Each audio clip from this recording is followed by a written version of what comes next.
देवियों और सज्जनों, नमस्कार। मैं एस्ट्रोलॉजर पंडित एस के शर्मा अपने यूट्यूब चैनल ज्योतिष डिवाइन एस्ट्रोलॉजी में आपका हार्दिक अभिनंदन करता हूं। आज की इस पोस्ट में मैं आपको नवग्रहों का संक्षेप में परिचय दे रहा हूं। 12 राशियों के बारे में आप हमारी पोस्ट पहले ही देख चुके हैं। आइए आगे बढ़ते हैं और प्रथम बात करते हैं ग्रहों के राजा श्री सूर्य भगवान की। मित्रों, सूर्य ग्रह की महिमा अनंत है। इससे हमारा जीवन चलता है। हमारी पृथ्वी सूर्य के चारों ओर घूमती है और इसी से कहीं दिन और कहीं रात बनती है। सूर्य कभी भी अस्त नहीं होता है। ज्योतिष में सूर्य से हमें अनेक बातों का ज्ञान मिलता है, जैसे कि जातक का आत्म बल, जातक का मनोबल, जातक का स्वास्थ्य, सरकार से लाभ हानि, मान सम्मान, पद प्रतिष्ठा, हृदय रोग संबंधी बातें, ईमानदारी, अच्छे बुरे की समझ, दृढ़ इच्छा शक्ति, अपने पिता के बारे में, लाल रंग की वस्तुएं, सोना, मेडिसिन वगैरह वगैरह।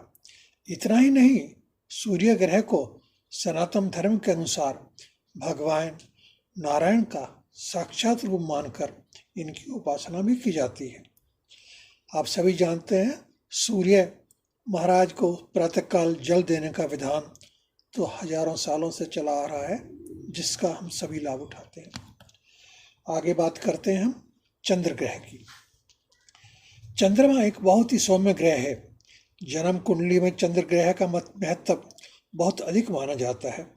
यह हमारे मन का कारक है और दोस्तों, मन से ही हमारी विचारधारा बनती है। आत्मविश्वास और हौसले का कारक भी चंद्रमा को ही माना जाता है।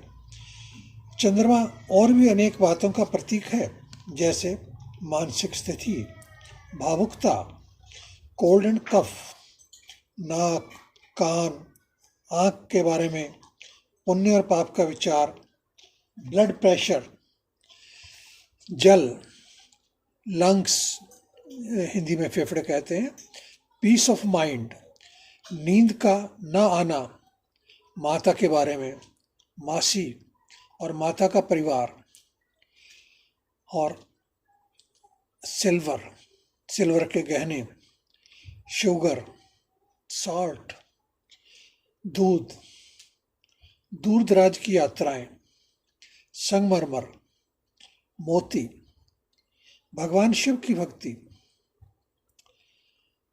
और नेवी के बारे में भी चंद्र महाराज के बारे से ही पता लगता है। अब हम आगे बढ़ते हैं, नंबर 3 पर बात करते हैं मंगल ग्रह की। ऐसा माना जाता है कि मंगल ग्रह की उत्पत्ति भगवान शिव के पसीने से हुई है। इनको धरती माता का पुत्र भी माना जाता है। ग्रहों में इनका स्थान सेनापति का है। स्वभाव से ये बहुत ही उग्र हैं, क्रोधी हैं।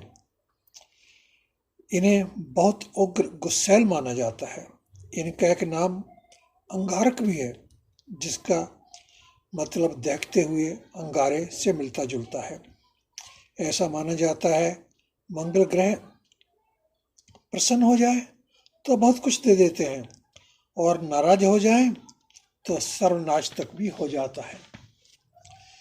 मंगल ग्रह हमारे उत्साह और हौसले का कारक है। कुंडली में अपनी स्थिति के अनुसार ये हमें फल देता है। स्थिति अच्छी हो तो सेना, पुलिस आदि का उच्च अधिकारी बना देता है। स्थिति खराब हो तो चोर, डाकू, स्मगलर आदि का श्रेय भी इन्हीं ग्रह को जाता है। मंगल ग्रह और भी अनेक बातों का प्रतीक है, जैसे हमारी भावनाएं जो होती हैं, युद्ध के बारे में, लड़ाई के बारे में, गुस्से के बारे में, वीरता की जितनी बातें हैं, मार पिटाई की जो बातें होती हैं, नेता, लीडरशिप, ये सब इन्हीं के क्षेत्र में आते हैं। हमारी पाचन क्रिया और स्वास्थ्य में भी इनका बहुत बड़ा रोल है। ब्लड प्रेशर, का कारक भी यही बनते हैं। एक्सीडेंट भी इन्हीं के कारण हो सकते हैं।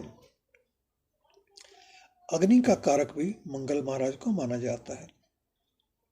हवाई यात्रा, जंगल, हथियार, इलेक्ट्रिसिटी और बिजली के सारे उपकरण, सर्जरी, ब्लड, ये सब मंगल महाराज के क्षेत्र में आते हैं। जमीन खोदने का काम, ये सब भी मंगल ग्रह से ही पता लगता है। आपके दादा और उनके भाइयों का पता भी मंगल ग्रह से ही लगाया जाता है। अब आगे बढ़ते हैं और बात करते हैं बुध ग्रह की महिमा की।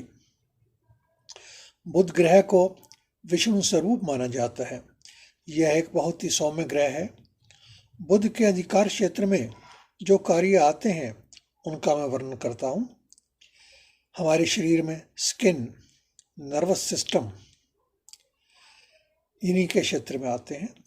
हमारे विचारों की सीरियसनेस, तर्कशील शक्ति, इंटेलिजेंस लेवल, अकाउंट्स का काम, मधुर वाणी, कलाकार, एडवोकेट, मजिस्ट्रेट आदि भी इन्हीं के क्षेत्र में आते हैं। इन सब क्षेत्रों में सफलता प्राप्त करने के लिए बुध ग्रह का सहायक होना बहुत ही आवश्यक होता है। जब तक बुध महाराज की पोजीशन हमारी कुंडली में ठीक ठाक नहीं होती, तब तक हम इन क्षेत्रों से लाभ नहीं उठा सकते। पारिवारिक संबंधों में मासी, मामा, बहन, बेटी का कारक भी बुध ग्रह ही माना जाता है। अब हम बात करते हैं बृहस्पति महाराज की, जिन्हें गुरु के नाम से भी जाना जाता है। यह एक बहुत ही शुभ प्रभाव देने वाले सौम्य ग्रह हैं। इन्हें देवताओं का गुरु भी माना जाता है। जीवन में होने वाले अनेक शुभ कार्यों में गुरु का रोल होना बहुत ही आवश्यक है। बृहस्पति के अधिकार क्षेत्र में और जो बातें आती हैं, जैसे कि अच्छा स्वास्थ्य, ईमानदारी, अच्छा चरित्र, उच्च शिक्षा, धन वैभव, अच्छा वाहन, शान शौकत, बड़ा भाई, दादा दादी, अच्छी मेमोरी, पूजा पाठ का कार्य, पत्नी के लिए यह पति का कारक बनता है। सुखी वैवाहिक जीवन के लिए भी इनका अच्छा होना बहुत आवश्यक है। अगर कुंडली में गुरु अच्छी पोजीशन में ना हो तो कई रोगों का कारण भी बन जाता है, जैसे कि डायबिटीज, लीवर की बीमारी, ओवरवेट आदि की समस्याएं आ जाती हैं। अब आगे बढ़ते हैं और बात करते हैं शुक्र ग्रह की। इस ग्रह को विलास और वैभव का दाता माना जाता है। ये राक्षसों के गुरु भी हैं। ऐसा माना जाता है कि इनकी केवल एक ही आंख है, यानी एक आंख से ही कार्य करते हैं, देख सकते हैं। शुक्र ग्रह साक्षात लक्ष्मी और सुंदरता का रूप है। जितने भी लग्जरी के आइटम हैं वे सब शुक्र महाराज की परिधि में आते हैं। पति की कुंडली में पत्नी का कारक शुक्र महाराज ही बनते हैं। वैवाहिक मामलों में इनका मुख्य रोल रहता है। विवाह शादी के लिए जब भी ग्रहों का विचार किया जाता है तो शुक्र ग्रह को विशेष रूप से देखा जाता है। इसके अतिरिक्त नाच गाना, फिल्म इंडस्ट्री, कलाकार, थिएटर आदि इन्हीं के क्षेत्र में आते हैं।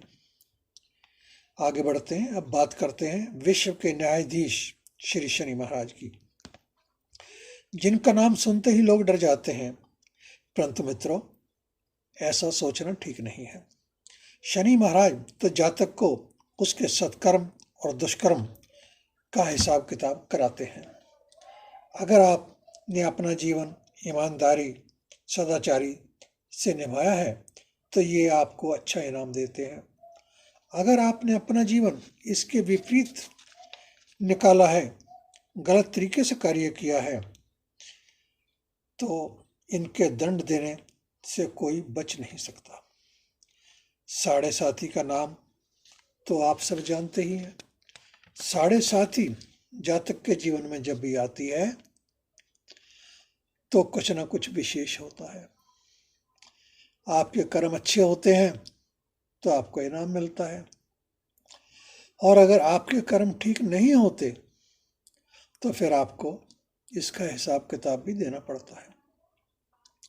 इनके क्षेत्र में आने वाली और भी बहुत मुख्य बातें हैं, जैसे सांसारिक सुख, सेवक, कारखाने, फैक्ट्रीज, लेबर, कानून, जस्टिस, कोर्ट कचहरी, दार्शनिक, सन्यासी, अच्छा चरित्र, बर्फ, कोल्ड स्टोरेज, पोस्टमार्टम, जल्लाद, शमशान, टेंट हाउस, कैटरिंग सर्विसेज, समाज सेवा आदि, इन सभी क्षेत्रों में शनि महाराज का पूर्ण अधिकार रहता है। कहा जाता है कि शनि महाराज जब देते हैं तो छप्पड़ फाड़ कर देते हैं, और जब लेते हैं तो चमड़ी उधेड़ कर लेते हैं। बड़े बड़े ऑपरेशंस का कारक भी इन्हें ही माना जाता है। शनि महाराज का संबंध रॉयल फैमिली से है। ये सूर्य के पुत्र हैं, यमराज जी इनके भाई हैं, और यमुना जी इनकी बहन है। शनि महाराज की सत्ता परम विशाल है, इनकी दृष्टि से कोई बच नहीं सकता। अब आगे बढ़ते हैं और वर्णन करते हैं दो इच्छा ग्रह राहु और केतु की। राहु और केतु को पापी और कठोर ग्रहों की श्रेणी में माना जाता है। राहु का फल लगभग शनि महाराज से मिलता जुलता होता है, और केतु का फल मंगल से मिलता जुलता होता है। राहु और केतु का अपना कोई भौतिक आधार नहीं है, ये दोनों छह ग्रह हैं। सागर मंथन के समय इन दोनों ने धोखे से अमृत पान कर लिया था, इसीलिए ये अमर माने जाते हैं। सूर्य और चंद्र ग्रहण में इन्हीं का मुख्य रोल होता है। केतु महाराज अगर अच्छी पोजीशन में हो तो जातक को मोक्ष तक भी प्रदान कर देते हैं। दोस्तों, ये सारा खेल तो इंसान के कर्मों का है। अगर हमारे कर्म ठीक हैं तो किसी से भी डरने की आवश्यकता नहीं है, और कर्म ठीक नहीं है तो उसका परिणाम तो हमें भुगतना ही पड़ता है, इस जन्म में या किसी अन्य जन्म में, क्योंकि परमात्मा भी अपने विधान के अनुसार ही कार्य करता है। दोस्तों, इतना कहने के बाद अब मैं अपनी वाणी को विश्राम देता हूँ। पोस्ट काफ़ी बड़ी बन गई है। आशा करता हूँ कि आपको यह पोस्ट पसंद आई होगी। कृपया लाइक का बटन अवश्य दबाएं, वीडियो को अधिक से अधिक शेयर करें, कमेंट बॉक्स में अपने कमेंट्स भी अवश्य डालें। आप हमसे हमारी ईमेल आईडी से संपर्क भी कर सकते हैं, जो आपको नीचे डिस्क्रिप्शन बॉक्स में मिल जाएगी। इसके अतिरिक्त आप फेसबुक, ट्विटर, इंस्टाग्राम पर भी हमें फॉलो कर सकते हैं। हमारी अगली पोस्ट का इंतज़ार करें मित्रों। तब तक के लिए आपका बहुत बहुत धन्यवाद। सदैव व्यस्त रहो, प्रसन्न रहो और मस्त रहो। आपके मंगल की शुभकामना करते हैं।